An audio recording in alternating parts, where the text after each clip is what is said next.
I didn't start going by Wes until I started working at Birmingham Zoo, and then everybody called me Wes. So my name changed during my career. So that's fun. Well, okay. So, all right. So you work at a secret nature center, and your name changed during. Oh yeah, see, it's sounding really fishy now. Yeah. So, on that note, why don't you give us a little indication about who you are or who you want us to believe you are? Blink twice. Yeah. Hey everybody, welcome to the Reptile Studio podcast with me, Greg, from the Reptile Studio on Instagram and YouTube also, and Brian from Hudson Valley Reptile and Rescue. And we are here with Wes from someplace. He works at a nature center. Yeah, Sandy Creek Nature Center.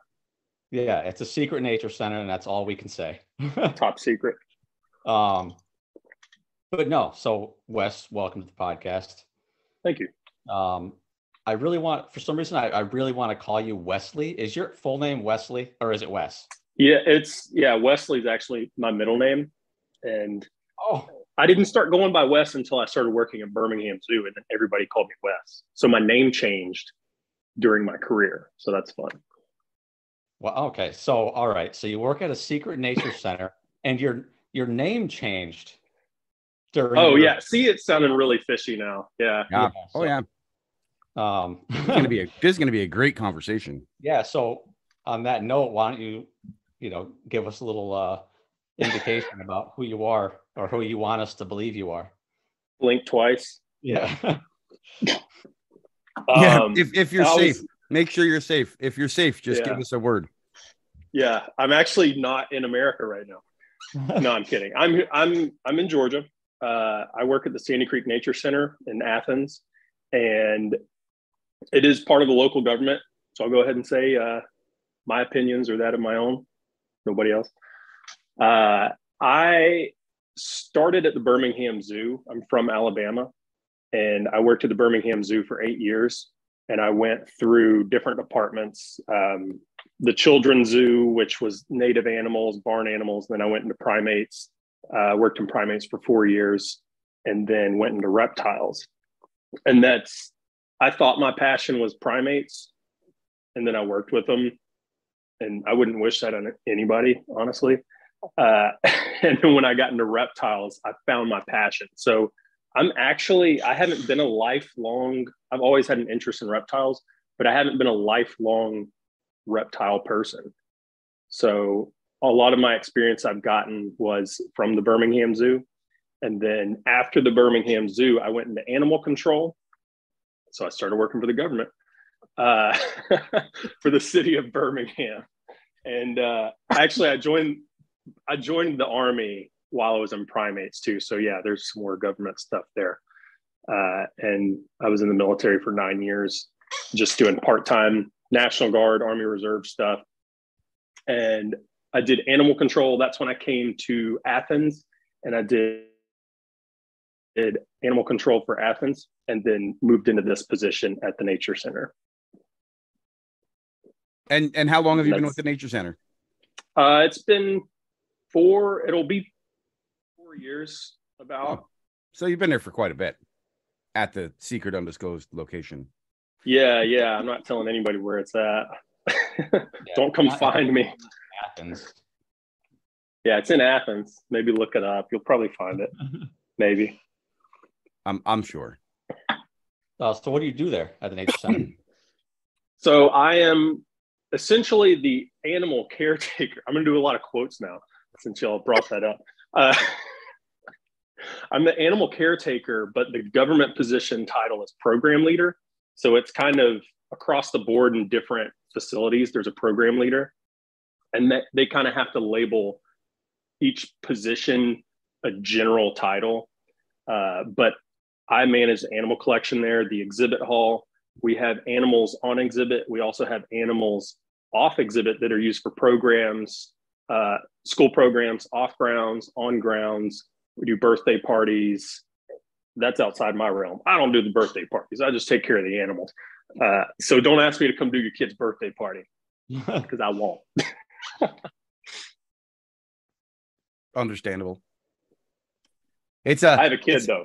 I have a kid, so it's the Hudson Valley Reptile and Rescue does birthday parties, and it's a very unique experience, to say the least. It's I don't know, put animals in a group of screaming children. Yeah, it's great for the animals too. Enrichment. We can talk about enrichment at some point. And that even negative enrichment is a form of enrichment. Yeah. Not many people think about that. It's what's actually, if it's negative, it's empowerment. So there you go. We'll have to get that on the record. See, I didn't know that. This is devolving so quickly. But no, excuse me. It's remarkable to have such a background in the zoo world. Really, we don't talk to a lot of people that have quite the credentials that you do. Don't not to take anything away from our former guests, but not a lot of people have a zoological background, and it's a very different world comparatively to private keepers or just the reptile guy that goes to reptile person that goes to say Petco or PetSmart and buys their first corn snake or milk snake or ball python. Do you notice a difference when you have conversations with people during lectures? I know you said you don't do birthday parties, but I assume you do some lecturing while you're there. Yeah, I do a decent amount. I can, that's the fun of my job, is if I come up with a class or something I want to teach, which the past couple of years has been a little weird, and I was going to teach a class on St. Patrick's Day, and it was like, whatever, 2020. So it was like March, whenever the hell St. Patrick's Day is. I should know because I'm Irish, but no, I did. That's really. I had no clue. There was no hints on camera at all. None. When this is just audio, people are gonna what are they talking about? That's okay. So I was gonna teach a class, and then COVID hit, and I was like, guess I'm not teaching the class. So it's been a while. I think I still got it, but I'm probably gonna teach one this spring, more than likely. But I can kind of just pick up and come up with whatever I want. And since we do programs at our facility, I can just put it in the system and promote it, and people can come to it, and I can talk about whatever I want. That's pretty neat. I'm getting away from the original question, which I'll do that pretty often. What was conversations with people who don't have the zoo background? Yeah, I do notice a difference. So not just the zoo field, but when you're in AZA, which is Association of Zoos and Aquariums. So Birmingham Zoo is an accredited facility. And if people aren't familiar with that, there's a certain standard, and there's AZA comes around and inspects the facility. I can't remember, I think it's annually. Right. I should know that. It's been a while. But they come around and inspect, and then you have to go through the accreditation process, and you can either continue your accreditation or you can lose it. And for the most part, it just kind of looks bad. It's not that, you would lose the ability to have certain species or be parts of species survival programs. So there are some zoos that have lost it, and they had to transfer some of their animals to other facilities, whether that be like a gorilla or something like that. Right. And AZA accreditation, you can also, you can bring other animals to your facility from other AZA accredited zoos as well. Right. It's kind of within that network. Yeah. Within that network, you can take in anything. Yep. Yeah. So, conversations with people, just talking about kind of like the strict rules and standards and protocols. Like even your protocols have to meet a certain standard. And then when you're talking about the like hobbyists and stuff, pretty much all you have to go off of is whatever the laws are. You don't necessarily have a Right. standard of care.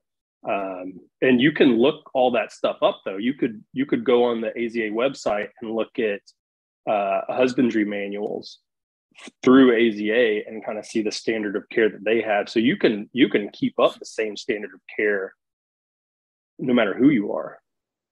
That's pretty awesome.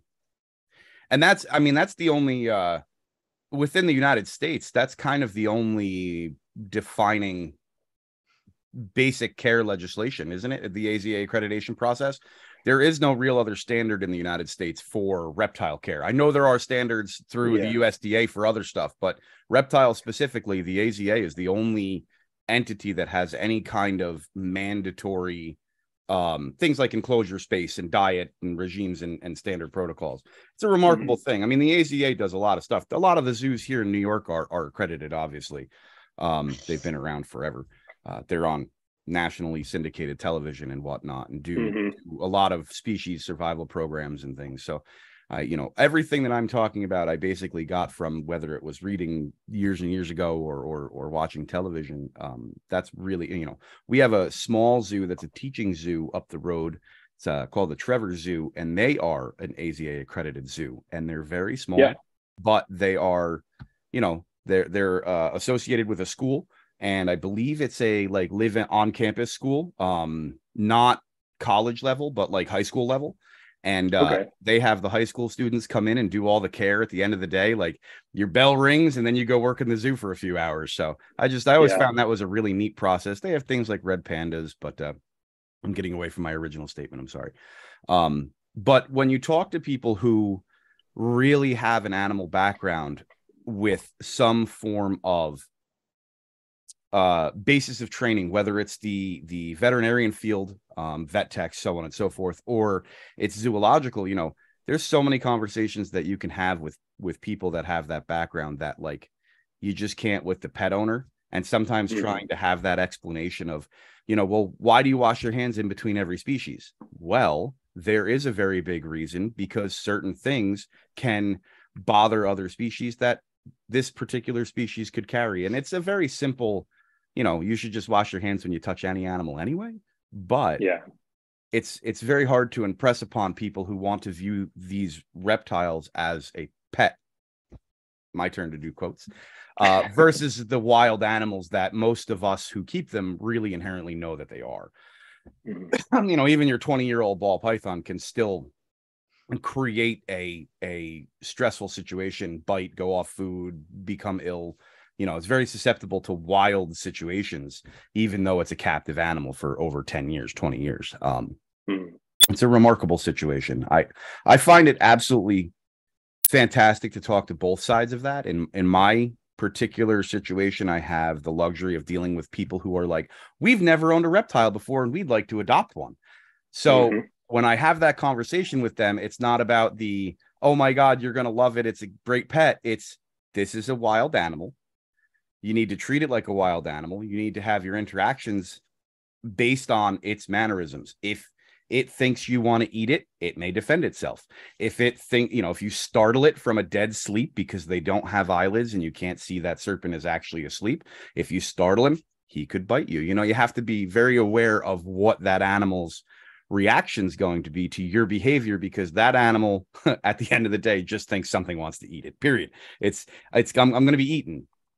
And it's really easy to get that into the head of a new keeper, but social media has spread their cuddly pets thing, I think, a little too far. What's your take on someone painting their pet alligator's fingernails, just out of curiosity? Oh, by the way, personally know somebody who did that. Feel free to say whatever you need to say to explain. Yeah. Okay. So I'm addressing that specifically, painting alligators' toenails. Okay. Hey, I'm down. I've got a background in seeing that for myself. So there is a facility that I've been to, and they are incredible. Alligator facility. They loan out alligators to facilities, and then they'll rotate them back once so if you're using them for a program animal, if they get too big, you've got a little gator. You say, hey, I want to swap this one for another little one. And then you do that. And they also take nuisance gators out of the wild and keep them at their facility. And they've got different areas with different size gators. So they're kind of like cordoned off until they get to, you know, I think it's like 6 or 7 feet. And then they put them in the big area, which is basically a swamp that's enclosed. And since I'm addressing the painted toenails, I don't know if I want to say the facility's name or not. Because, nope, don't, but I really, you're fine. Yeah, but I really like that facility. They had a gator that they'd take around, and you know, it was the personable gator. They had raised it from a little pup, and for whatever reason, they started painting its toenails. And I don't know if it was originally. So I am okay with, and I'll get into this next, but I am okay with using certain things to identify certain animals, individuals. If you've got an enclosure with multiple animals, there's only so many ways you can identify it, unless you're really good and you just know those animals, even though they're identical.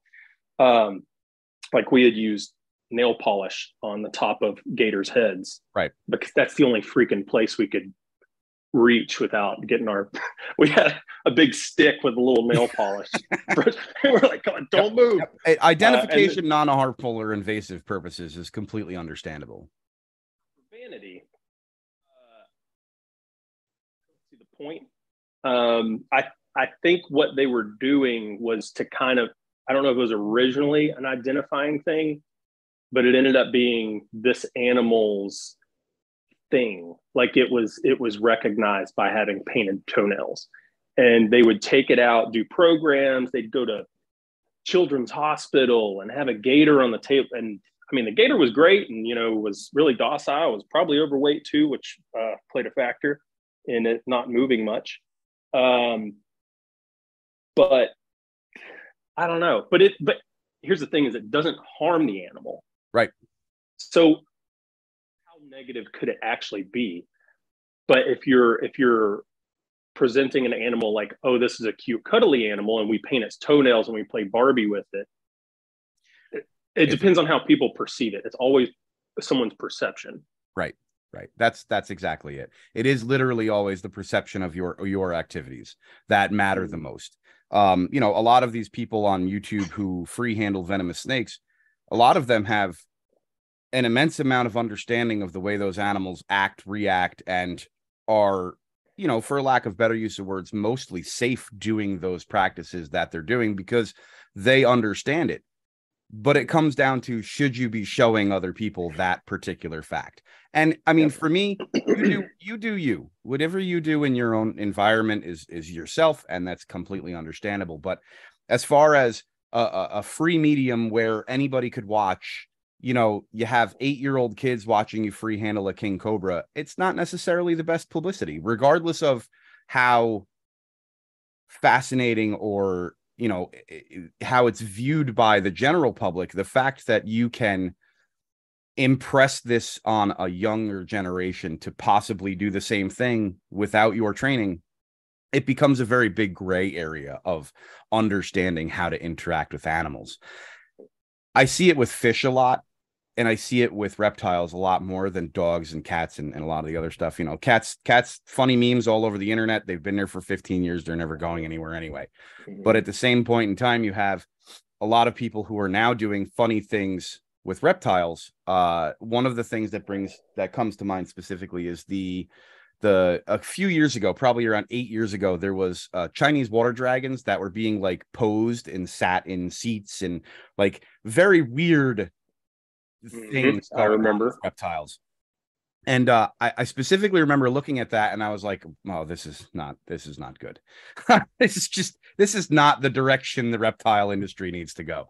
And from that, we get a lot of people who, and you're right, if you're not harming the animal and you need to do an identifying feature, I mean, it's better than a scoop cut. You know, I'd rather you not harm the animal or maim them in any way. It's better than an ear cut, like on a feral cat. You know, you could do something that would possibly, but they need to know from far away. But, you know, I just think we as reptile keepers are separate from the pet reptile keepers in a in our perception of these animals, more so than it is. And I'm not saying that reptiles can't be pets, because bearded dragons, after being bred in captivity for 25 years, they've become quite calm and domesticated for the most part. Generation after generation after generation, they're being bred for the calm behaviors, the fancy colors, which we won't even get into that. But we can't. You want to, Greg? Okay. Nah. Nah. Yeah, I figure we shy away from that. But they do make good pets, but the other side of the situation becomes the saturation of markets, and is there enough people to purchase the babies being bred, and then what happens to the care of that after, and is everybody capable of housing this animal up to the standard that, you know, the rest of the world is supposed to, except apparently the United States. And it becomes a really big fundamental gray area, and unfortunately, because you have an ethical gray area coupled with a government that is mandatorily trying to keep people safe, there's no separation from that. It's a conflict no matter what you do. You can't say the reptile industry has nothing to do with this. Yeah, it has everything to do with this, but at the same point in time, we shouldn't have to deal with any of this. There shouldn't be a reason that a government entity needs to limit the reptiles that you're keeping, obviously with the exceptions of things like gators, crocodilians in general, and the things that do become so large they pose a threat to both you and your neighbor. I don't want my neighbor to own a tiger because he can't afford to build the correct fencing to keep it housed, which means if my son is playing in my backyard, who knows what happens there. The same thing goes for a gator. I've seen gators climb chain link fence. Like they will escape. They know what they're doing. They're wild animals for millions of years, and they know how to do that. So I guess fundamentally speaking, it's this shift in the attack on the reptile industry is so different for people with a zoological background, because there is no attack on a zoological situation. When it comes to people who say, you know, the hobby is under fire, yes, the hobby is under fire, but the general practices of keeping reptiles by professionals is not under fire.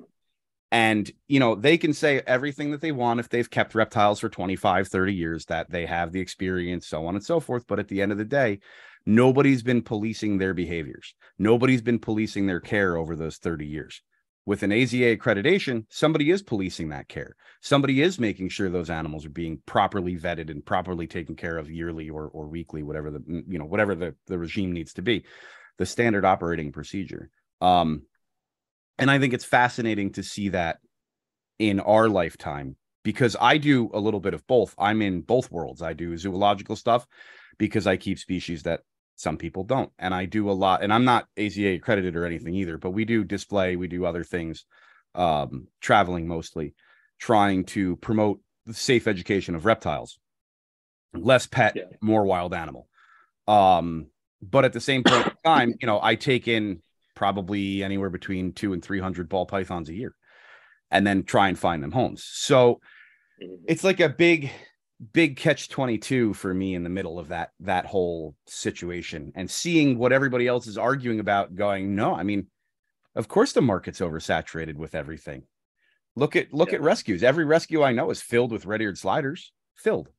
Yep. I don't know. Go ahead. I just had a call like a few days ago asking if I could take in a couple red-eared sliders. The answer every single time is no. Yeah. And I mean, because I legitimately don't have space for them, but if I took them in, I would have 500 red-eared sliders, and I would have to get a, 20,000 gallon tank and just throw them all in there. Right. I've contemplated digging a pond in the backyard of the rescue. I turn away probably anywhere between 40 and 50 turtles a month. The majority of them are red-eared sliders. And we've actually talked about this on other podcasts. And I've done a video or two about it. Turtles don't make good pets. I'll just say it again so that anybody listening to this podcast can definitely understand. Tortoises, the small species of tortoises, make good pets, but aquatic turtles do not. There isn't a species that makes a good pet. If you want a pet turtle, you really don't, unless you actually have 300 or 400 gallons of water that you can maintain properly within your home. Yeah. Unless it's a mostly terrestrial like box turtle. Well, fair enough, but that's just splitting hairs with semantics. But even still, sometimes I was going to say sometimes the people, the types of people who want a turtle as a pet, and they may not know everything that goes into taking care of that turtle. They probably wouldn't even be able to take care of something terrestrial in the first place. And then you add something being aquatic on top of that. Right. And it's just a whole different beast. So yeah. And I mean, it smells. The water smells no matter what you do. You could clean it every day and it will always smell like turtle. It's not even, I love turtles. They're great. We have several different species of turtles at the rescue, but at the end of the day, I would never wish a turtle pet on any human that I know ever. Even enemies, I wouldn't let that happen. Yeah. In the right situation, turtles can make okay captives, but they're not a pet. It's not a pet. Mm-hmm. And I mean, you know, we definitely got off on a tangent, and I'm sorry, but it's just a very frustrating thing to see the sheer number of turtles that are being displaced, whether it's the recession from COVID-19 being, you know, people being evicted or people losing their homes or what have you, to the point where, I mean, this has been nonstop for the 18 years that I've been running the rescue, though. Red-eared sliders have always been number one in the attempt to surrender. Always. I don't remember a time where I didn't have 5 at all, ever. You know, it's a very frustrating thing. So your nature center, you said, does more than just reptiles, though. You have other things. Well, we stick to reptiles, amphibians, and anything aquatic. So like, but if it's on exhibit, it has to be native. So I even have a loggerhead sea turtle. That's pretty awesome. Yeah. Oh, it's not talk about turtles. Talk about aquatic turtles that are high maintenance. That's the one. That's the number one there. That's an understatement. Yeah. So we do have aquariums, saltwater and freshwater. Yeah, pretty much just herps and fish and stuff, invertebrates. So everything that's on display is a native species? Everything? Yes. Yeah. And then everything else that's behind the scenes, it doesn't have to be native because usually there is an educational purpose for that individual animal. Like a cane toad, for example, talk about invasive species and educate people on the importance of everything involving that. Yeah, I use tegus and iguanas actually as my invasives for lectures. Yeah, they're big, powerful, commanding lizards. They bring a good crowd, but at the same point in time, they are 2 of some of the most invasive species that we have here in the United States currently, at least publicized, of course. Did either of you see Toadzilla? I did. The Australian one. That was Big Toad. That was I mean, that could eat my face, basically. Like, that could take my whole head in its mouth. That thing was massive. That's a lot of bufotoxin there, you know? That's a lot of you could sell it on the black market. Yeah. It's a lot of poison. I was going to mention, like, aside from being difficult to keep, the veterinary care of reptiles is very specific, and there are not a whole lot of vets that specialize in reptiles. So some people don't even think about that. They're like, I'm going to get a reptile. It's like, do you have a reptile vet near you? First of all. Right. Second of all, are they any good? Right. Because there's some atrocious ones out there. And then when you're in the zoo field, you have zoo vets. That is their specialty. They have their entire life, they have specialized in zoo veterinary care. So zoos don't have to worry about that. I would walk across the zoo and take an animal to the vet because they were right there on campus.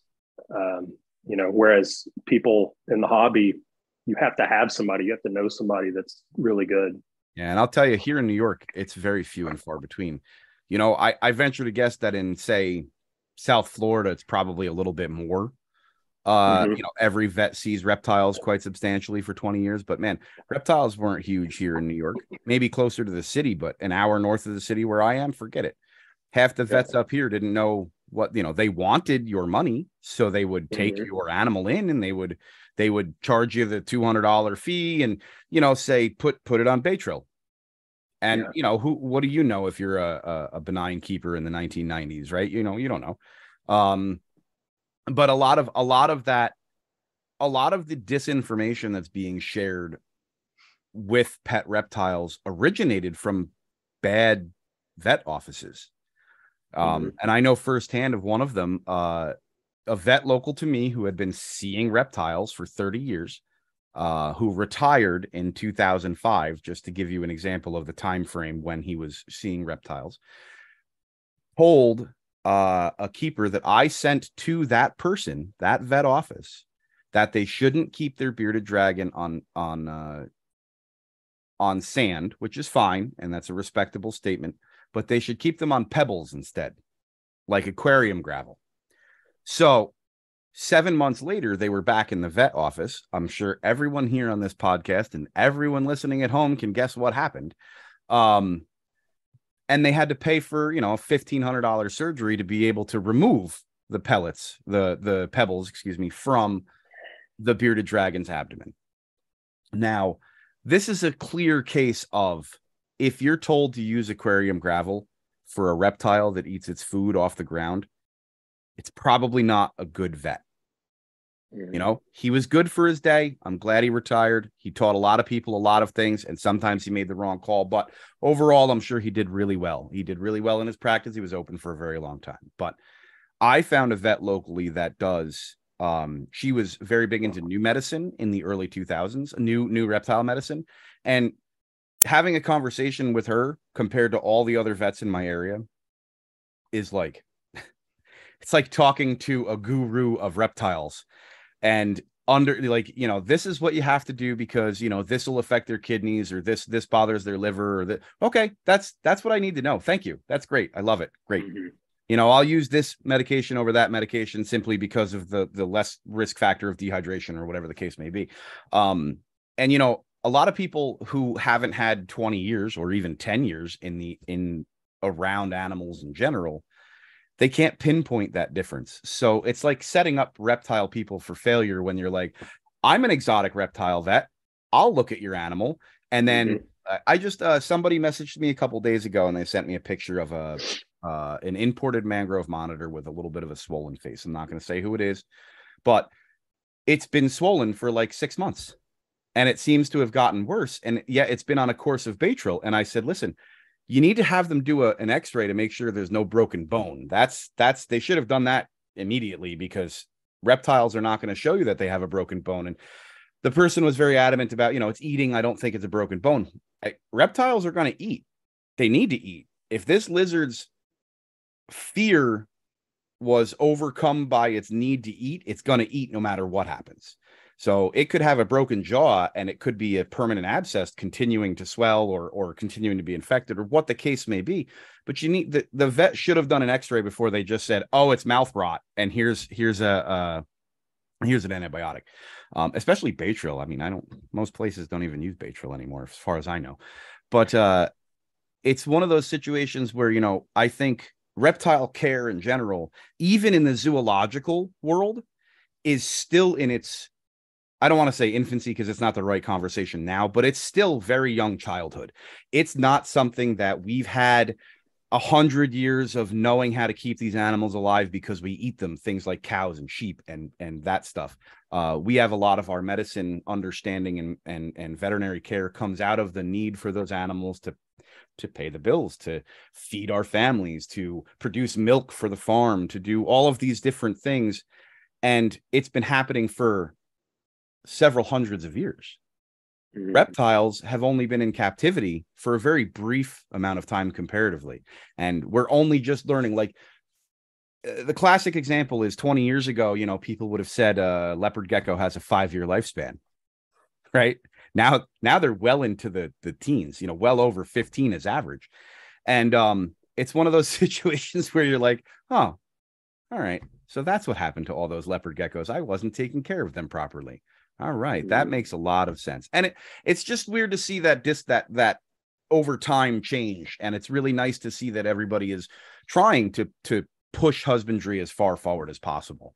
And people, 20 years ago, people coming out like Greg, who'd we do who's Reptifiles? Mariah Healey? Oh, Mariah Healey. So someone like her to come out and write all this information down in a very, very well written care guide pushes all of that husbandry forward. And it's a little less of like, this is your cute, cuddly pet, and more of, hey, this is an animal that needs very specific parameters to exist in your captivity. And if you give it these parameters, not only will its likelihood of becoming ill be substantially less, but it's also going to, potentially outlive you, depending on the species. That's one thing that the zoological world has over pet keepers. You guys have a team. Your entire zoo, and even I'm sure the nature center, is going to continue on doing its work long after you retire. And therefore, the animals in their care already have an end of life plan. It's not like it's your pet tortoise that you have to figure out what is going to happen to it after you pass away, depending on your age, of course, and health, not to say anything wrong. But it's one of those situations that people don't think about when they have an African spurred tortoise, for example, that could very well outlive you. From hatchling to adulthood is 15 years already, like I'm 40. That could very well be the end of me at 55. You never know. And he'd still live another 50 years after that, but easily. It's just remarkable to have. It's just remarkable to have that situation covered without having to think about it. And you get to work with all of these amazing creatures anyway.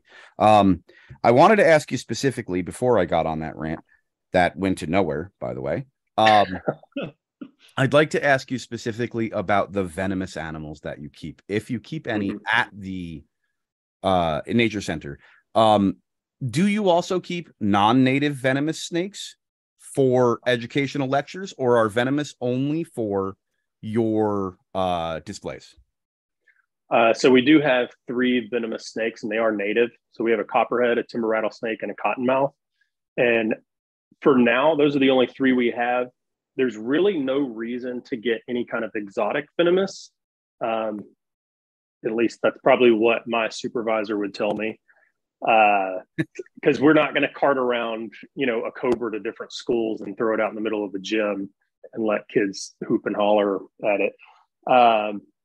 Ours are mainly, I think the main educational purpose for them being displayed is, of course, because people are probably going to encounter them in Georgia, in the wild.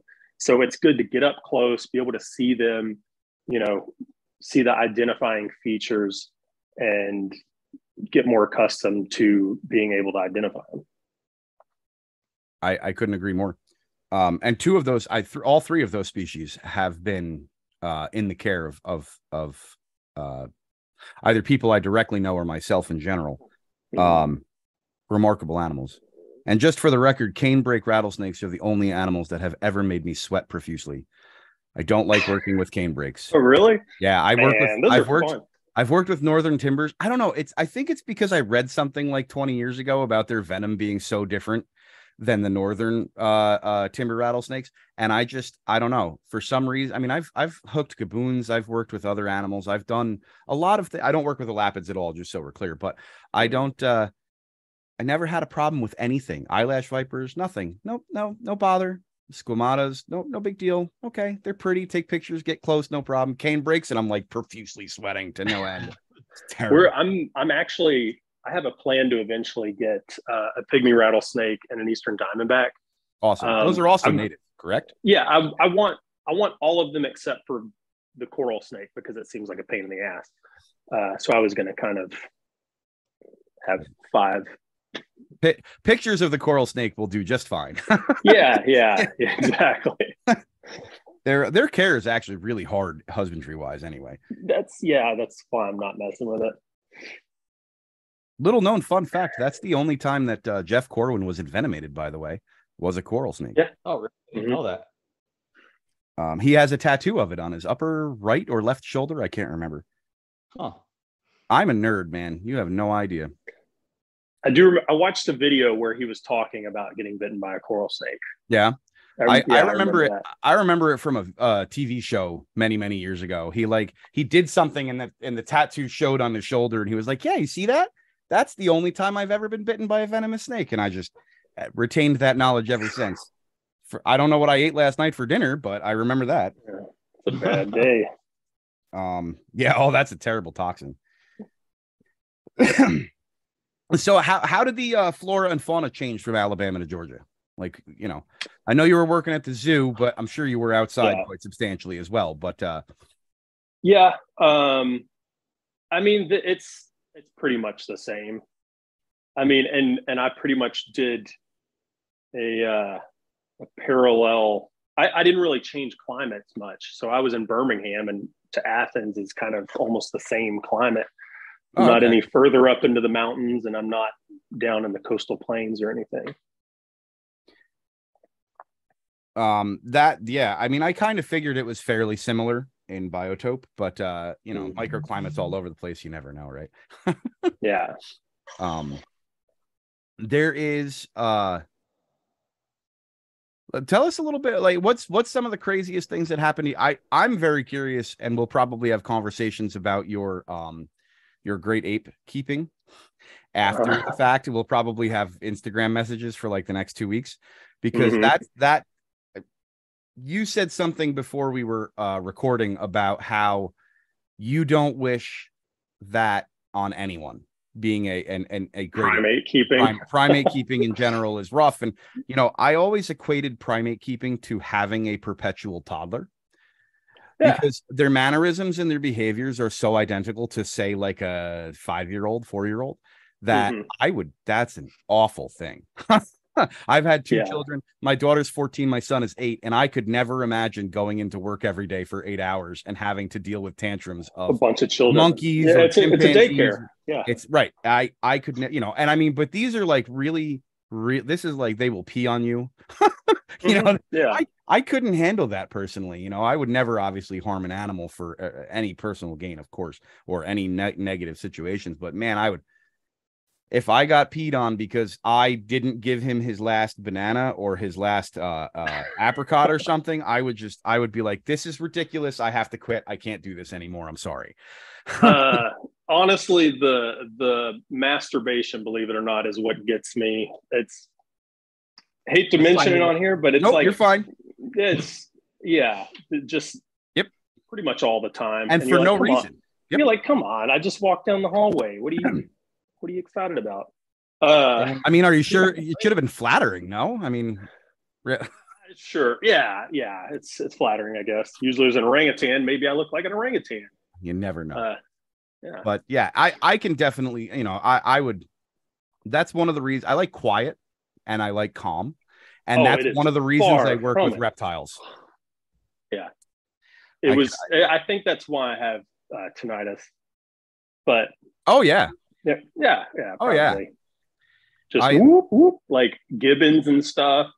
I worked with a couple of I worked with a couple Sifaka lemurs. And they had an outdoor pen, which is great. But when they were in their indoor pen and they would sound off, I would like lose coherency in my vision and fall down. It was awful. Yeah. But yeah, I could only imagine.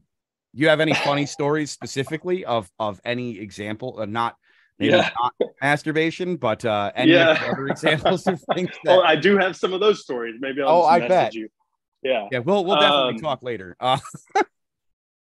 Aside from like funny stories, one of the really cool things I got to experience was we did have a breeding group of orangutans, Sumatran orangutans. That's awesome. And they had a baby, and the baby was delivered via C-section. So we had to care for the baby for 2 weeks while the mother recovered. Yeah. So it was full on baby on the chest, bottle feeding and making sure she could hold on and everything. That's and then awesome. We gave her back to the mom after she healed up. And it was like, mother instinct, instantaneous. That's Picked her back up and started being a mom. So that was awesome. I assume the baby was healthy and everything went well. And oh yeah, okay. yeah, she's great. Amazing. She's still there. She's still at Birmingham. That's amazing. Yeah, orangutans, I love them. Yeah, they're great. Funny stories. God, it's hard to find a funny story that doesn't have some kind of sadness to it. But yeah, zoological stuff, right? It's yeah. The sadness comes no matter what. One of the biggest adrenaline rushes I've ever had, it's not from working venomous snakes or tubing snakes or anything. It was in the primate building, and it was an immobilization we had to do. It was a medical procedure. And we had to sedate the gorilla. Oh, jeez. So you see where this is going. Yeah, male gorilla. I was the lead on that routine. Like, I worked gorilla routine all the time. And so they sedated him, but he fell asleep in the shift door that goes side to side, like almost like a dab. Like he had his face in his arm like that. And so when they fall asleep like that, you got to know if they're asleep or not before you do the procedure. So, we had a bamboo pole. We were kind of poking him a little bit. And we're like, Sinzu, his name's Sinzu. He's at Riverbank Zoo now. He's got a whole family group. That's awesome. And poking him, and they're like, all right, Wes, go in there and see if he's fully asleep. Yeah. So that was me. I'm the guy. So we were pretty sure he was asleep. They were poking him, and he wasn't moving. So I went in there, and it's like a cartoon character, like creeping along, sneaking up behind him. And I was like, pat him on the back. I was like, Sinzu,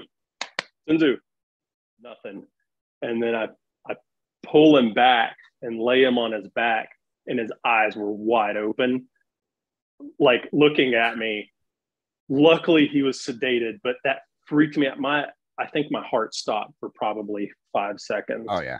And I was like, oh, all right, he's out, so we can do the procedure.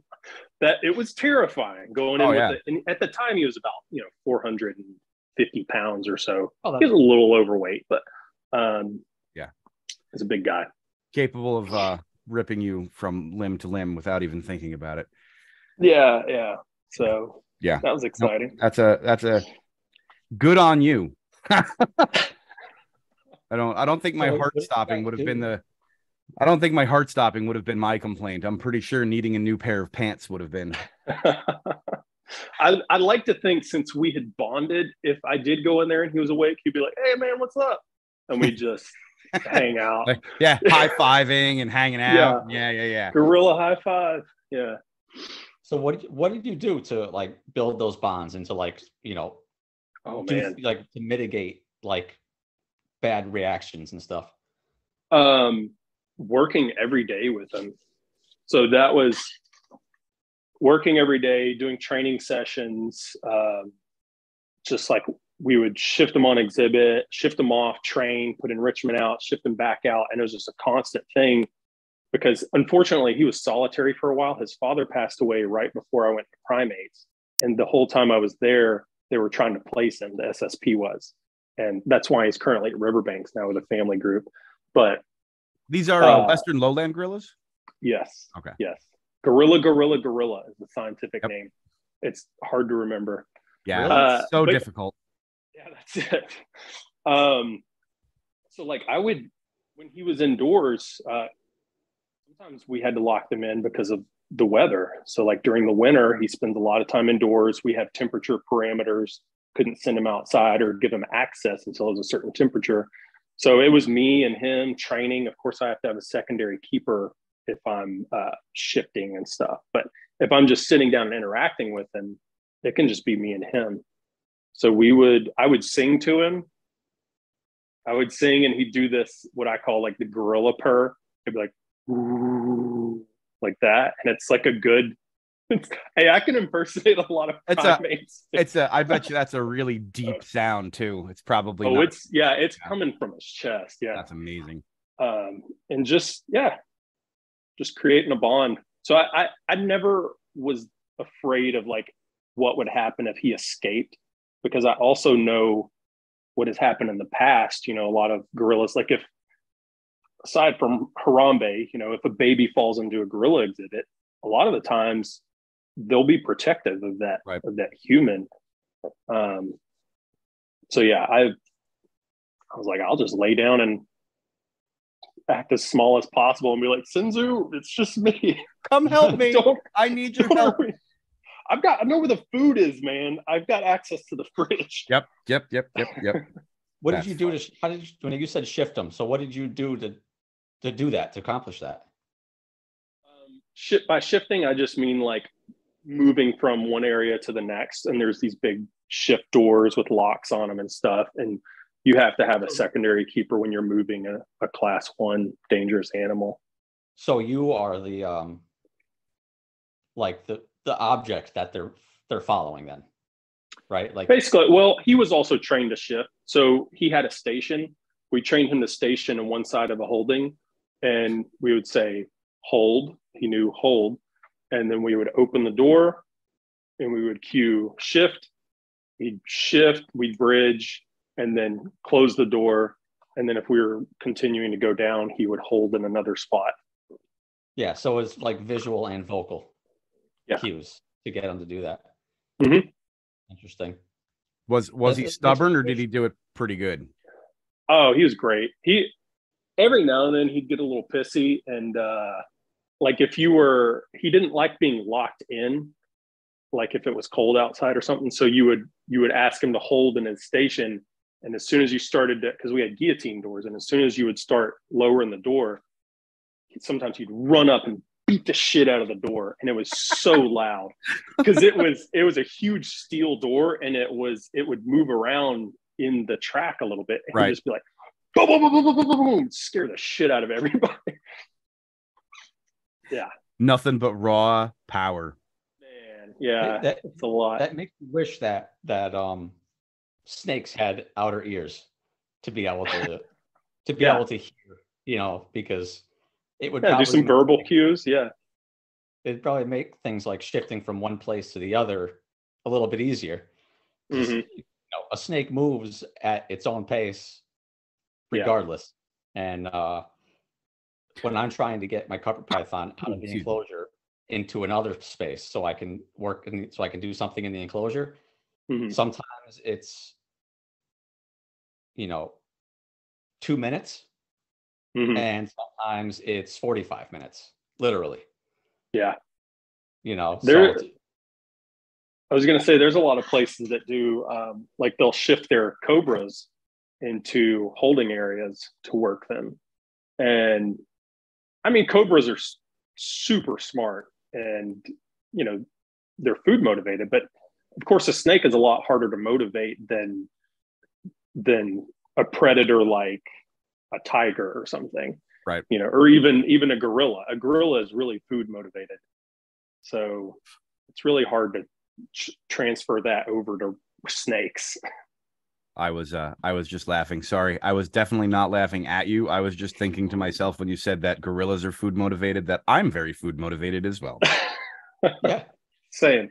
Like people, Brian, can you come help me move? I will buy you a pizza. Deal. Yeah, let's do this.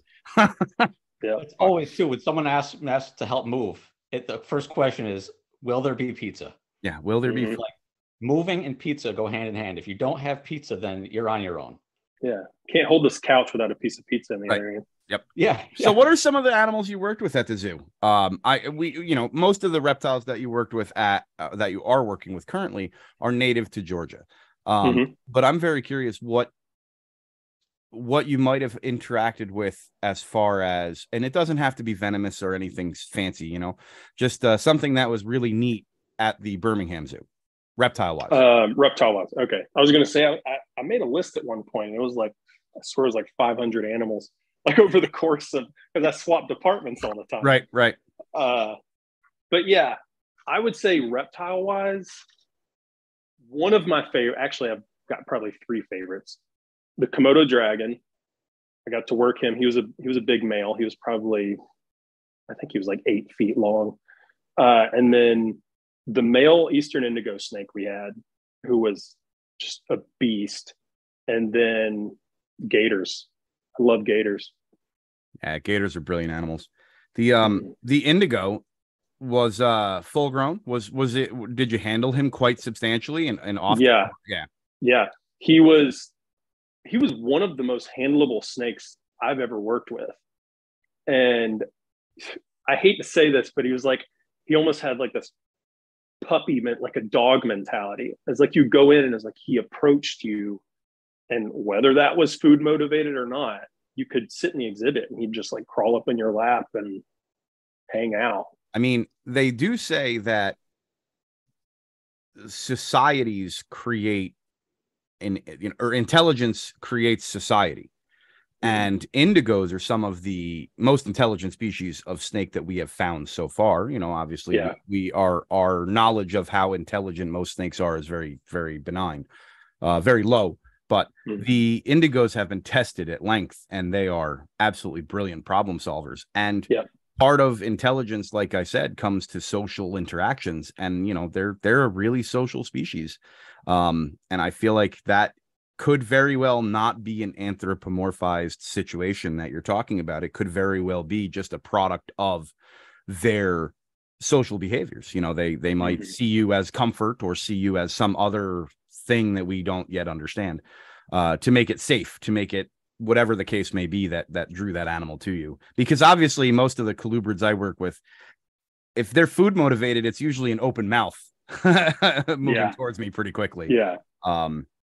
But yeah, I have a couple rat snakes that are really calm. A couple Everglades rat snakes that are, you open the door and they come right out, and they want to hang out with you. They don't want to climb away. They're not trying to run away. They'll sit on my shoulders for hours. They'll sit on my neck, my hair. They'll do whatever they want. But they will maintain their position on me, and they're not trying to like go off in every direction and escape. It's pretty remarkable. Rat snakes are also pretty smart. A lot of that problem solving has to come with like how to find food. So it's a generalized statement. My children's python is a lot like, reminds me of like an indigo, the way you described the indigo too. Right now it's like the middle of sleep time probably right now. But if I come in here, at like 3 or 4 p.m. or later, as soon as I walk in, he comes, and this enclosure right here, it's 4 by 2 by 2. And the children's python, he's like 2.5 to 3 feet long and like skinny, not unhealthy skinny, but just skinny. So that enclosure is like massive for him. But it doesn't matter. I upgraded him to that, and still when I am in the room, he's up at the glass. I guess, I know the term like glass surfing is kind of associated with like stress. But it's not stress. He wants to be out exploring. He's very curious. And that, that reminds me of what you said about the indigo. It's like, there's something special about them. There's something else like going on. It's just, unfortunately they can't speak. So, we can't really find out exactly what it is, but, I guess, experiencing it is sort of like learning about it, so. That's another remarkable statement that you just, or that's another awesome situation that you just said, is with the amount of people keeping reptiles in captivity, we're learning a lot more behaviors, not only because husbandry is so different across the United States anyway, but also because the captive environments people are keeping them in, there's more companies creating newer, cheaper versions of enclosures and so on and so forth, where our experience with reptiles in general is becoming not so sedentary like it used to be. It was, you keep them in a rack, they bred, you gave them to other keepers because we did this in our basement, and nobody else really wanted pet reptiles because we were the weirdos. And then you basically just perpetuated that systematic understanding of husbandry. You're providing them with the environments that they need to survive, thrive, and breed. But at the same point in time, you weren't creating masterpieces like you saw, and most people, I should say, weren't creating masterpieces like you see in probably your nature center or at the Birmingham Zoo, or very much like what Greg has behind him on camera now. And so we're getting to see all these phenomenal different behaviors, which would have gone undetected in a rack system, 10, 15 years ago. And I just, it changes the way people think about it. We did a couple podcasts with, I'm not sure if you've actually watched our podcasts, nor do you have to answer. It does not matter to me in any way. But we did a couple podcasts. One was with Lori Torini, who's working on target training snakes, which is just incredible. You should check her stuff out. And Greg, for the life of me, and I apologize already, but I cannot remember the name of the woman who had the emerald tree boas. I think her name is Amy. Oh, yeah. Amy Benzie. Amy Benzie. This woman is allowing her emerald tree boas to basically free range all night within a room that's set up like a rainforest. So she has them on like night cameras going back and forth all night long. They're constantly moving in a I forget the dimensions of the room, but you should watch that podcast. They're also basically like talking about, handling emerald tree boas, freehanding, no problem. Nobody gets bit. She was talking at one point about handing one to a 4-year-old as a snake ambassador. And like the instant reaction of me is like, how'd that go? I just think of giant fangs. But they sat on camera with us for an hour and a half holding different emerald tree boas like it was a ball python. And I kept remarking about that because I was like sitting here watching them hold these snakes, and I'm just like in complete awe that these two keepers are holding these animals that I myself don't want to work with simply because they're cantankerous, and it floored me. But it also was a situation where, doing this podcast has opened my eyes a little bit more to the benefits to having so many people keeping reptiles now outweighs the negative possibilities of it, or the negative situations that may come from it. Because I would have never thought in my life to create a room for emerald tree boas. And I think she had something like 8 of them or 7 of them that she'd let out at different times at night. And like create a vine from the main vines in the room to her enclosures. And it's remarkable what some people can do, and I think because of the mentality going into it of I'm just going to do something different and I'm going to see if it works is, some keepers, oh my God, you shouldn't do that. You got to do it works because it keeps them healthy. But I think health is a relative term. I think enrichment is more important than direct parameters 99% of the time. I think giving them something to do, which it shows with these animals, their body tone is incredible. The picture she posts, it's absolutely amazing. But I figured you'd probably get a kick out of that. You should check it out at some point. What's really funny is I swear it was yesterday or the day before. I didn't know anything about that, but I was like, man, it would be cool to make a room with vines and have emerald tree boas. I shit you not, I said that. I was like, that would be so badass. And I'll have to check that out. But we had a couple of, we had 3 emerald tree boas at Birmingham. One was really old and couldn't see very well, so she would strike a lot. But I would take some of the younger ones out and it was a little sketchy. But, I would try to work with them and handle them. And they usually didn't strike or anything. Well, that's good. But every one that I've ever interacted with has been a cantankerous little creature. Yeah. And I'm never one to push an animal out of its comfort zone. So, for me, I know that's a defensive behavior. And for me, I know it's directly related to me trying to interact with the animal. And I'm the person that's like, you know what? I'll just leave you alone, bud. I'll feed you, keep you nice and warm, give you a beautiful habitat, but I won't bother you. Yeah. I'm much more, and it's not because I don't want to be bitten or any of these testosterone filled, like beat your chest moments. I don't care about being bitten. I've bitten thousands of times. I just, I don't want to stress the animal out at all. It's more about their safety and well-being. For me to force myself onto cantankerous species, not only is it detrimental for me, it could potentially hurt me, but I mean, I can only imagine an emerald tree boa's teeth getting stuck in my arm and like pulling back too quickly and ripping giant fangs out of his head. And that's what goes through my head when I interact with them. And it's never their fault. They're just being what they are supposed to be. You know, it's not their you know, sometimes medical needs does trump the safety and security of the animal. Sometimes you have no choice to medicate or restrain depending on the circumstances. But you know, for the most part, if you're healthy and you're doing what you're supposed to do and you want to try and bite me, please, by all means, go for it. I'll just leave you right alone. It's totally okay. So I'm trying to bring up the, I don't know why my phone's not unlocking here. Give me 1 second. So what other kind of training did you do with reptiles specifically, please? In terms of either at the wildlife center or at the zoo, either way. The training reptiles specifically. You're gonna have to ask Greg. This was his information sheet that he sent me. I was trying to create a segue, which didn't fluidly. No. It's Greg. Can you specify a little bit to your animal training? Is what you wrote. Yeah. No, I know what you're talking about. I just didn't know if you wanted me to kind of like talk about training in general or just talk about reptile specific training that I did. I think reptile specific is probably what we would. Yeah. Okay.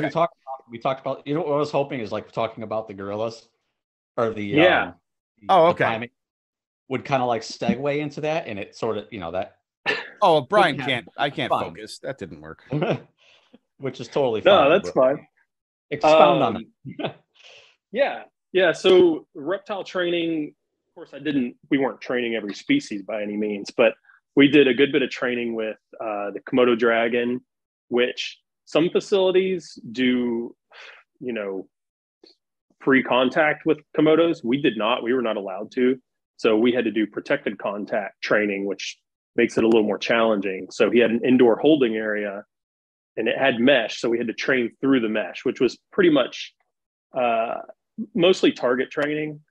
And there wasn't a whole lot of space. So we couldn't get really crazy with the Komodo training, which I wish we had been free contact. But that's a different subject. And then we did gator training. So as soon as we got 3 5-foot gators, we hit the ground running. And we had a big swamp exhibit, and it was sectioned off. There was a boardwalk for employees that cut the swamp in half.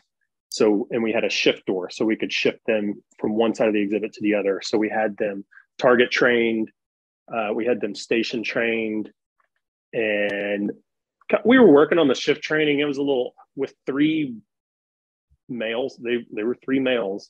It was a little bit of chaos half the time, and you know, open mouth behavior was as well is something we were working on.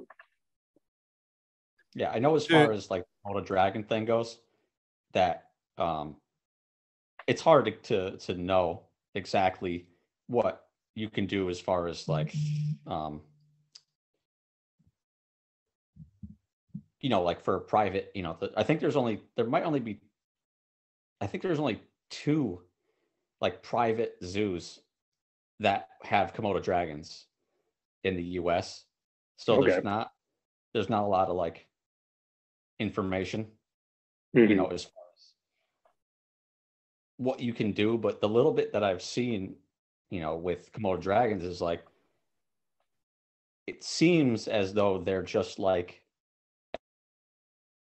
every larger monitor species where like you can just go in there and, you know, have a good time. Like it's not like you're going to get, you know, attacked like you could with an alligator if you're not careful. Yeah. Well, and what I've seen, at least Komodo training in some, you know, the AZA facilities is it's a lot of target training, station training, and that's kind of what I've seen with other monitors, you know, like the smaller everything's smaller than a Komodo, but you know what I mean?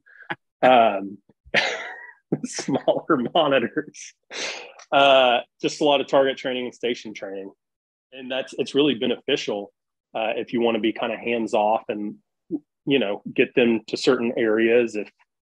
if you need them to stay in one spot so you can service something, or you need them to shift, if you've got a holding space for them, shifting's pretty important. Yeah, shifting is primarily for cleaning, correct? I mean, I would assume in Yeah. most zoological situations, it's predominantly the cleaning aspect. Remove the animal from the environment, hands off. This way, the animal goes to another spot safely. Nobody has to touch it. Close the door. Keepers can go in and clean and do what they have to do. We did a little of that in a very, I can't even believe I'm actually going to compare the two, in a very mundane situation at a local shelter with, you know, some of the more cantankerous dogs that would come in. You know, it would be like, somebody go stand outside and put a dog bone in the door. The dog will go outside. We drop the gate, and then we can go in and clean safely on the inside. Again, not a comparison that I was willing to make easily, just so we're very clear. Well, it's the same thing. But the principles are aligned. It's to keep both animal and keeper safe. Right. So, Greg, I'm going to ask you. You have zoo gift shop written here. I don't even really know where to begin with that. I'm at a loss. I think actually, thank you for that segue there. Because I kind of wanted to talk about how I got into the zoo field, because one of the biggest questions I would get at the zoo and where I work now is, how do you get to where you are? What did you do? Or, I want to be a zookeeper. How do I do that? And it's a whole can of worms. I can kind of go over it a little bit. The way I got in is drastically different from a lot of other people. I started part-time in the zoo gift shop. That's why that's written down. It was a part-time summer job while I was going to school for business, of all things. I did not go to school for any animal related subject or degree. And once I was in the zoo gift shop, I was only there for the summer and kind of into the fall of 2009. And I kind of became friends with some of the zookeepers. I played on the softball team, the zoo softball team, and met a lot of the zookeepers. And I really wanted to work with animals. I'd had a passion for animals my whole life. My mom has always been huge into animals, and that's kind of where I get it from. And I didn't think it was possible. I never thought, oh, I could be a zookeeper at the Birmingham Zoo. I'd been going there since I was a kid in elementary school.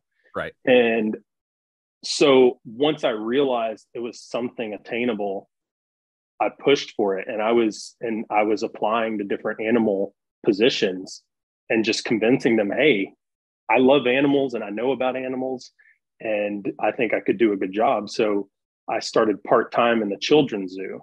So barn animals, I kind of started with the barn animals and, you know, the contact yard with the goats and everything. And they also had a wildlife trail. So that was anything from raccoons, foxes, river otters, beavers, skunks. And I kind of migrated into that area. Then I became the otter trainer over there in children's zoo. And then from that point, I went to primates, and primates to reptiles. So that's where the zoo gift shop comes in. And I guess what I wanted to say was, a lot of people decide before they go to college or something and try to get into like, animal related fields. They try to study one specific thing, and it's not always so black and white. You know, sometimes you don't go to school for 4 years for whatever animal related degree you wanted and then get into the animal field. Sometimes you can start sooner, or you can get an internship. I always tell a lot of people that want to get in the zoo field, try really hard to get an internship and just keep applying and keep applying. And while you're going to school, do a summer internship, and then you can tack another one on the next year. And then by that time, it looks good on your resume when you're applying to like a part-time or full-time zoo job or anything animal related. Yeah. And I mean, if you are in school for a career path with animals, I'm sure it looks really good on a resume when you have a consecutive 3 summer, internship at the same place. They obviously wanted to have you back, so on and so forth. Yeah. Animal work is very crazy. It's it's, I don't think there's another industry quite like it, regardless, because, your emotions get wrapped up in this industry no matter what you do, right? The concrete cementer, they go build a bridge. Yeah, it's hard work. I'm not going to ever take anything away from anybody who does hard work every day. But when you go to work and you're taking care of an animal and the animal has a 8 or 10 year life expectancy, and you work with that animal every day for your entire life, you build yourself up to a point understanding, knowing that that animal is going to pass away. You're still going to have to come to work every day. You're still going to have to take the next animal that comes in, to fill the exhibition spot or whatever the case may be. And you're going to have to treat that animal exactly the same way as you did the one that you loved and cared about for 10 years. And I think a lot of people don't enter into it knowing how much negative situations happen, not because zoos are bad or awful or anything, just because animal care in general, bad things happen. Accidents happen. Just like human beings can have sudden deaths from a multitude of different reasons, so can animals. It's really gut-wrenching and heartbreaking to work with animals for an extended period of time. And it's some people have it where they, they're like, oh, well, I've had a pet cat for 20 years. I know I buried him. It's really not the same when you are, your cat loves you, it exists with you, it lives in your home, you take care of it, it's your pet, it's your direct animal. But like when you go to work every day, it's a different feeling. It's a different feeling to know that, say that Sumatran tiger is part of a breeding program, and oh my God, it has a massive coronary and passes away. It's a really gut-wrenching scenario that a lot of people who want to go into the animal industry don't think about. I have several friends that are vet techs, several friends that are veterinarians, and it's always the same statement. Like, if you don't like being sad, don't work with animals ever. You just can't, have your pet, be done with it, because when that pet passes, you'll cry and you'll be over it. But sometimes these things happen that are completely out of control. Cancers in certain species. Yeah. You were talking about gorillas before. I know for a fact through watching shows and reading books and things that gorillas have heart problems. Some of those gorillas can die unexpectedly for no reason after a certain age, just like a human being.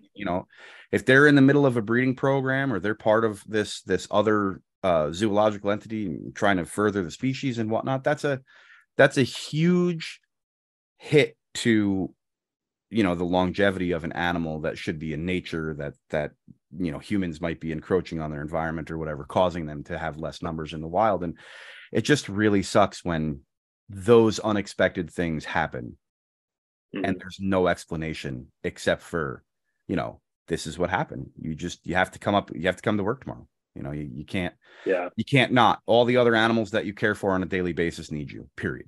I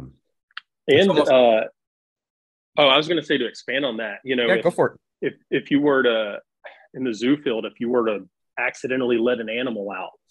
Oh yeah. Oh God. And the weapons team, which I was on, fortunately I didn't have to shoot anything, but and you have to dispatch that animal, and it's so-and-so's fault that it got out. Right. That is huge. That weighs really heavy on people. So the fact that you have to have these, class 1 or class 2 dangerous animals, and if something happens, if you don't cross your T's and dot your I's every single day, and you're not paying attention, and something happens and it's on you, that's more devastating than an animal just dying because of natural causes. That's a big one that I didn't even think about, didn't even relate that. I've never worked with the reptiles. I typically don't really let other people open enclosures. Yeah, it's good. It's been me for 20 years. So like, the one animal that has escaped was my fault. Obviously it was a rat snake. It did not have to be dispatched, of course. But it's I've always wanted to take that burden myself. This way I can't be mad at anybody. I don't want to be mad at anybody. I don't have time for that. And if I'm the one that, some of my volunteers will come up to me and like, Brian, I'd like to handle this snake. Yeah. I mean, you might be perfectly fine to take out of his enclosure, but I'm still going to be the one to do it. Like, it's just who I am. They say, if you if you want something done right, do it yourself. Well, I go one step further and I'm like, I'm not going to let you do that. Sorry. Yeah. That's one way to do it. It's I've always been that way. And I mean, until you just said what you said about releasing the class 1 animal, never even really thought about it in terms of that, because I'm always the one that is the reason that something, the door is left open or whatever the case may be. I'm not saying I ever let a class 1 out. No. That never happened. No. I completely understand. But I mean, look, even the Bronx Zoo lost a cobra several years ago. I mean, it happens. Yeah. The working with these animals happens. And that's why so much emphasis is on trying to be hands off and have double door systems. And here in my state, we just went through a really dramatic change with what would be classified as a dangerous animal for here in New York State, which the USDA governs all mammals. But here in New York State, the only entity that talks about reptiles is our New York State DEC, period. Nobody overrules them within New York State at all. CITES and stuff, that's a whole different ball game. But the mandatory inclusion of a double gated door is in all reptile buildings at this point, with classified with certain class animals, not your everyday pet corn snakes and stuff, but any gators or venomous or anything has to have a double door system. Can't have access to outside at all, venomous wise. The all big snakes, all gators, everything has to be pit tagged. So if they find it, they can identify it and blame you. And come to you, yeah. Yep, that's right. They'll come knocking right on your door, which is actually, honestly, it's not the people who are doing it legally that are the problem. Honestly, it's the people who have these alligators in their bathtub that become the situation that reflects negatively on the hobby. We also have now individual insurance. You have to have insurance per animal, period. Yeah. I worked with gators for a long time. I worked with venomous and large constrictors, but with this rule change, we rehomed pretty much all the bigger stuff, which we didn't have a whole lot anymore anyhow. But we were I might because I miss my gators, do something with that, because I don't mind for a gator or two. But I don't foresee me ever having Burmese or retics again, or any of the big snakes. It's a lot of money every year. Yeah. Per animal. Is it one insurance company that does all that? Is it a monopoly? So the insurance company is, if you can find your own insurance company, it has nothing to do with the state. The state doesn't care. The state just wants you to have a $2 million policy, liability policy. And, in case of anything happening, bite or whatever, this way, the state knows that you're protected if there's a problem. Okay. And it's also barring to most people. I think last time I priced it out, it's like $1,000 an animal. So if you have 3 gators, that's $3,000 a year. No, I'm good. And that's what and that mentality right there is, I think, the whole reason they did it that way, because at the end of the day, I mean, I can do an animal education show with a 4-foot tegu the same way I could with a 4-foot gator. Yeah. And I don't have to pay an extra $1,000 a year for it. So, plus I can also talk about invasives. I mean, I lost, 10 minutes of my 40-minute show because of it, but whatever. Talking about gators and being the successful stories that they are as far as conservation is concerned, and talking about commercialization of an animal to save its life. If it wasn't for farms in a lot of the states that you have inhabited, actually, we wouldn't have gators in captivity or in nature rather, because farms contributed to the population growth in the last 25 years. And now I don't even think they're listed on the endangered species list anymore. I don't think I'm not so. mistaken. I'm pretty sure they're off it, which is phenomenal, because when I was 8, 7, we didn't know if they were going to be extinct. It's only 32 years. I don't know how old I am anymore, but it is what it is. 32 years ago, we didn't know if alligators were going to exist when I was the age I am now. And yet they made such a comeback that their numbers are tremendous. And I'm sure there's legal hunting opening up and all this other stuff going on that I don't research anymore because now they're not endangered, so I don't have to know it. Right. But you know, I think it's a tool to keep people from doing things that maybe would go to PA and buy one. Whereas now the criminal offense is one thing, but you know, to do it legally, you really have to have a business. You have to have money coming in to be able to fund that. And that becomes a barring situation for your generalized keeper wanting a pet American alligator.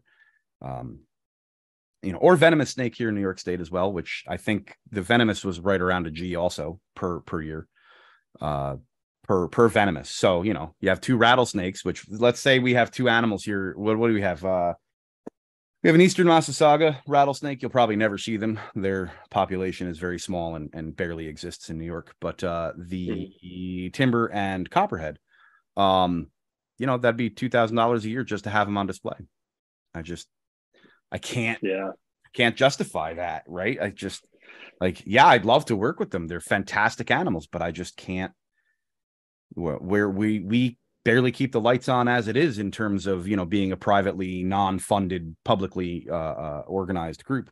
And I don't see why I would put myself into that position to have that mandatory amount of money going out every year just to have something that is potentially dangerous, that is potentially lethal, not in terms of the copperhead, of course, but you know, or a big gator. You know, big gators are hard to keep here in New York anyhow. 8-foot gator is like impossible to keep inside for the most part. Yeah. I work with somebody who does still have alligators legally, but he's been doing his lecture business for over 30 years. You know, he's a public school teacher, so he does really well. If you watch our YouTube videos, you'll see who I'm talking about.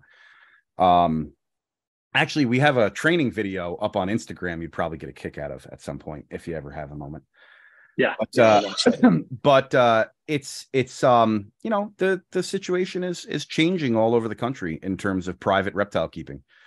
It changed with everything in the 70s. You know, you weren't allowed to have tigers, you weren't allowed to have all these other big cats and things that everybody was buying, selling, and trading like crazy. And the reptile industry didn't pay attention to what happened there, and they allowed the situation to almost be an exact repeat of history.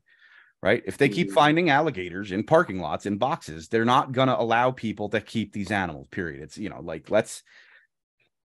Or in the Connecticut River. Or what? Oh, yeah, in the Connecticut River, right.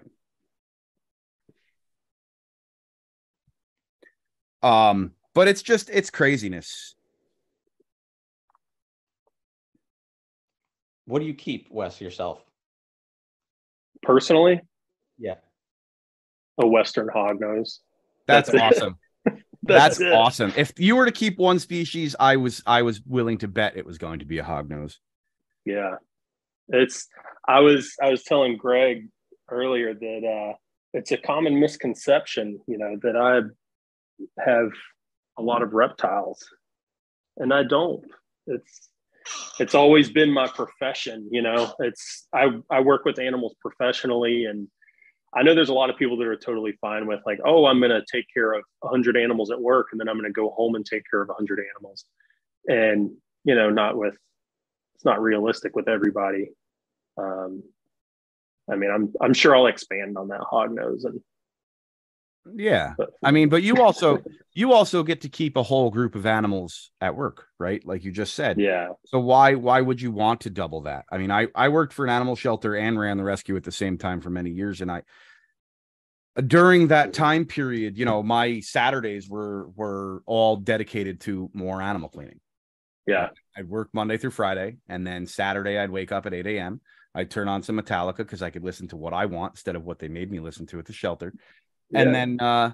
And then, you know, listen to music, and the whole tub was filled with water bowls. The whole process of 8 hours of another day of cleaning was the deciding factor on what was supposed to be my day off. And everybody's like, why are you tired when you come in on Monday? Well, because, you know, I didn't not work. I did the same thing I do here. The 2 days I was off also. Like, I don't know what to tell you.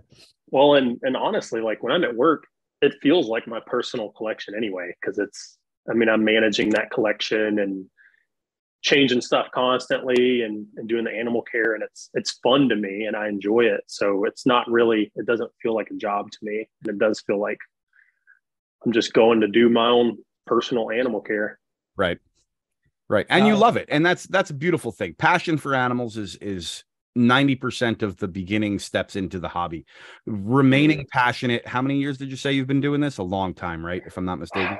Animal stuff, I've been doing it since 2009.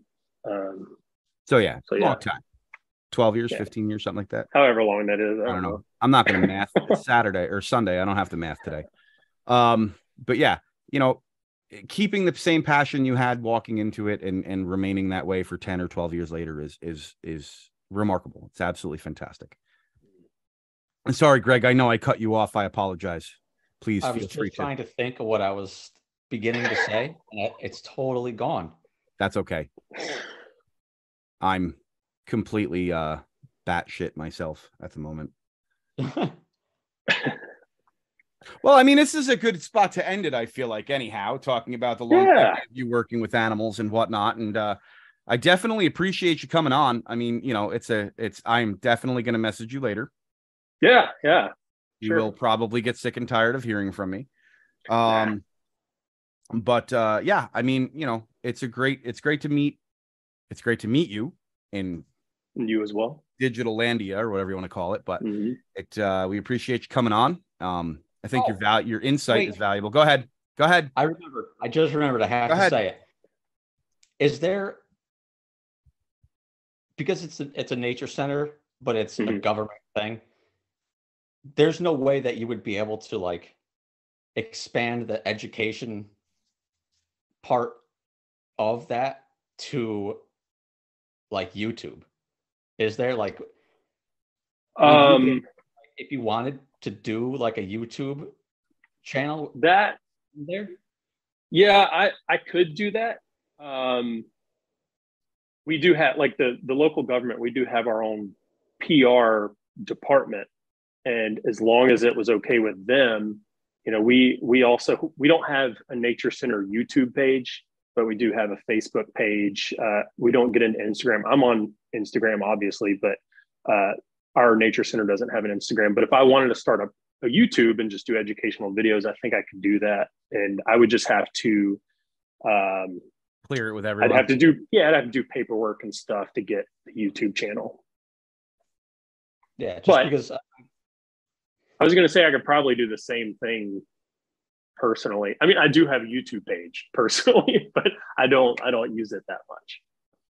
Yeah, I just think I when I am looking on YouTube, I see a lot of, you know, specifically like pets, you know, for like reptile stuff. It's a lot of like personal keepers and private breeders, and virtually none or very little like zoo or like nature center like type stuff. Yeah, you know, like I want to see somebody like you working, you know, at a nature center. Like, how do you take care of this species? How do you take care of that species? Like educational classes and like different things that happen, you know, like that's the stuff that I want to see. You know, I'll get on it then. I'll do it. Because you know, I can't be the only one. Greg, you just made him so much more busy. Oh man. the work that it's going to take to be on social media as a public entity now. Let me set up a PR meeting with the government. He is very right, though. There is so much flooding of pet care. I mean, and it's some of it's so contradictory. It's not even worth watching at times. But you know, the educational side of YouTube, where like, what does a copperhead look like, is the scenario that's my YouTube channel. I based what I produce content wise on YouTube is based in that realm of the average person needing to understand what may or may not be the truth about either a pet animal or an animal that does exist, you know, here in New York State. We have several times I took Mark out and we went into the water and tried to catch some map turtles. We went into it's a lot of fun, but at the same point in time, it's, you know, I'm not a great cinematographer. I don't it's presenting the information in a way that I'd want to watch, whereas the rest of the world wants to watch some crazy like person free handle a cobra. I don't want to see stuff like that. I want to talk about, I want to watch those old David Attenborough specials from the 90s and early 2000s and listen to them talk about the natural environment and the way the gorillas are scared of the elephants when they come into a watering hole or whatever the case may be. It's a really big difference between what some people call education on YouTube and what animal education is really supposed to be. It's even if you just like talked into your microphone and read the disclaimers that are on, or not the disclaimers, but the descriptions on the little zoo signs, like that would be enough. That's enough of an educational thing. Mark and I laugh about it constantly. We do a lot of educational table demonstration, like displays, and we have 30 signs out and nobody wants to read it. They just want to ask us questions. They want to ask us, how big is it going to get? Is it for sale? No, the tiny 12-inch baby alligator is not for sale. This is a display about crocodile conservation. Why would we be selling a pet alligator? I don't understand, but yeah. So anyway, I am going to take my leave now, though. I really do appreciate it, Wes, and we should have a chat again at some point. Yeah, for sure. Yeah, I talked to him about maybe possibly doing a round table. Oh yeah, absolutely. You're welcome. I'd be down. Yeah. I'm trying to put that together probably now that I'm back from vacation. I want to put that together in the next month or so, Greg. Just so we have a date finalized at the very least. Wes, what's your availabilities like? You're predominantly weekends, I believe. I'm off Sundays and Mondays. So Sundays and Mondays could potentially work. Greg, Mondays wouldn't work for you unless it's an evening, but we'll deal with that. I think if we have 4 or 5 people of like-minded selves on here like this, it's going to be an hour or two at least. So we'll block from out different areas of right. It's going to be people who keep very differently. Your unique take obviously would be the zoological side of it. Excuse me, which is more than welcome. Yeah, I really appreciate you coming on. It's been a blast. I can't even believe we've been talking for like an hour and 45 minutes already. It's just nuts. Really? But I will definitely. Sorry. That's why I wanted to start early. Oh, okay, that's good. Yeah. But I mean, it was great having you. We appreciate it. Hope to have you again, and it'd be great to have you part of that panel, right, Greg? I can't even. Of course. Yeah. Can't think anybody better. Yeah. I appreciate it. All right. Thank you very much. All right. Well, we'll be in touch. Have a good afternoon. I will be messaging you shortly. Sounds good. See y'all later. Have a good day.